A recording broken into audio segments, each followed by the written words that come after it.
संवैधानिक पदों की व्याख्या करने का अधिकार भले ही संविधान ने सुप्रीम कोर्ट को दिया है, लेकिन इन दिनों यह प्रवृत्ति देखने में आ रही है कि राजनीतिक दल के नेताओं के द्वारा संवैधानिक पदों की व्याख्या अपने अनुकूल कर उसका राजनीतिक और चुनावी लाभ लेने के लिए किया जा रहा है। सिर्फ संवैधानिक पदों की व्याख्या ही नहीं, कई पदों का इन लोगों के द्वारा सृजन भी किया जाता है और फिर उसके संवैधानिक पदों के समकक्ष या उससे भी बेहतर बताने का प्रयास करते हुए लोकतंत्र के समक्ष एक प्रश्न चिन्ह खड़ा कर देता है। इस संदर्भ में एक नया शब्द इन दिनों बहुत ज़्यादा व्यवहार में आ रहा है, खासकर पिछले 2 दिनों में, जब अरविंद केजरीवाल जी सुप्रीम कोर्ट के द्वारा जमानत मिलने के बाद शराब घोटाले मामले में तिहाड़ जेल से बाहर आए और दूसरी तरफ लोकसभा के चुनाव में उद्धव ठाकरे के नेतृत्व वाली शिवसेना को अच्छा खासा जनता का समर्थन मिला और उन्होंने ज़्यादा सीटें प्राप्त की। इन लोगों ने इजाद किया है एक नया शब्द, जनता का अदालत। ये संवैधानिक पद नहीं है। संविधान में न्यायिक अदालत होते हैं और उसे ही किसी मामले में फैसला सुनाने का अधिकार है, लेकिन इन नेताओं ने जनता का अदालत शब्द का गठन किया है और बात बात में जब मामला सुप्रीम कोर्ट में चल रहा हो तब उस मामले को जनता की अदालत में ले जाकर अपने आप को निर्दोष बताकर सुप्रीम कोर्ट तक पर एक दबाव बनाने का प्रयास और इसके बहाने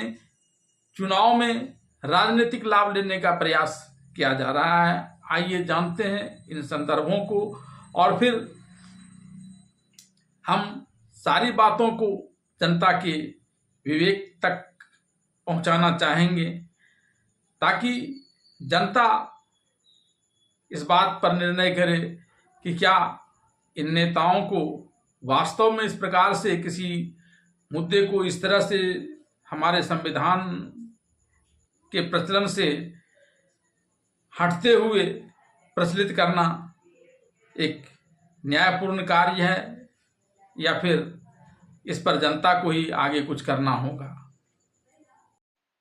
इस मामले में पहला संदर्भ दिल्ली का है। 15 सितंबर दिन रविवार को दिल्ली के मुख्यमंत्री अरविंद केजरीवाल ने आम आदमी पार्टी के कार्यकर्ताओं की एक बैठक बुलाई थी। इस बैठक में उन्होंने जो किया उसका अंदाजा पहले शायद किसी को नहीं थी। सभा में आते ही उन्होंने अपने आप को सबसे कट्टर ईमानदार बताते हुए भारतीय जनता पार्टी पर बड़ा हमला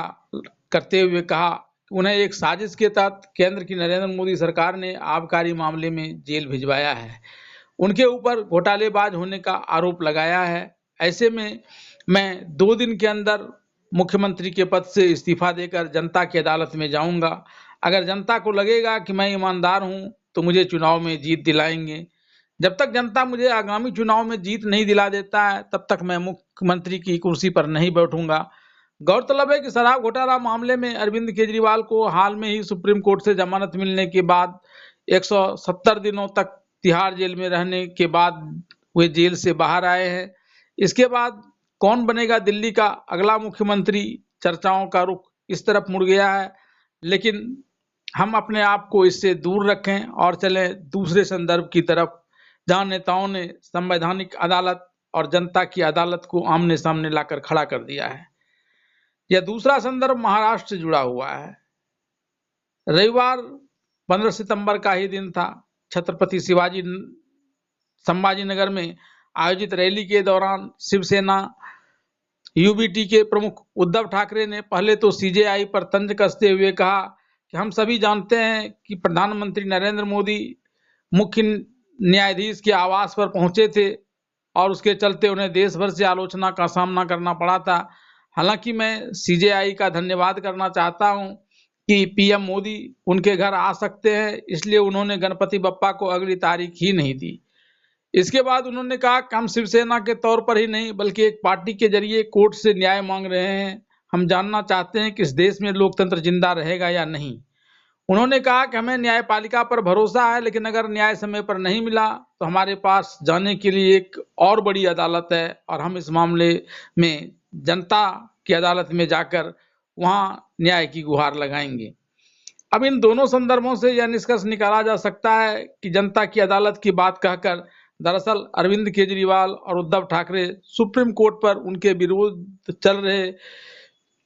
मामलों में फैसला अपने पक्ष में सुनाने के लिए मजबूर करने का प्रयास कर रहे हैं। अब सवाल यह उठता है कि क्या इन नेताओं के द्वारा उत्पन्न परिस्थिति की वजह से सुप्रीम कोर्ट न्यायिक प्रक्रिया को अनदेखा कर चुनाव से पूर्व अपना फैसला सुनाने के लिए मजबूर हो जाए। एक दूसरा सवाल यह है कि अगर सुप्रीम कोर्ट उनके दबाव में नहीं आकर फैसला इनके विरुद्ध देता है या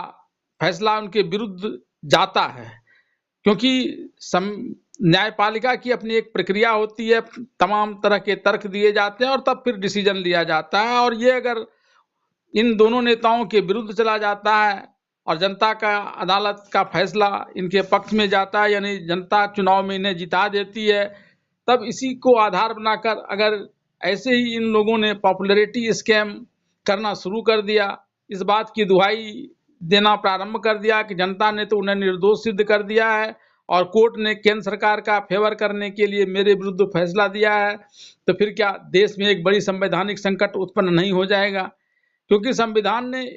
विवादास्पद मामले में फैसला देने का अधिकार न्यायिक अदालतों को दिया है। वहीं संविधान ने जनता को चुनाव में अपना जनप्रतिनिधि चुनने का अधिकार दिया है। किसी भी मामले में दोष सिद्ध या दोष मुक्त करने का अधिकार न्यायिक अदालतों को है, लेकिन इन नेताओं के द्वारा जिस प्रकार से जनता की अदालत की नई शब्दावली गढ़कर एक प्रश्न चिन्ह खड़ा करने का तैयारी किया जा रहा है, वह हमारे लोकतंत्र को कहां ले जाएगा।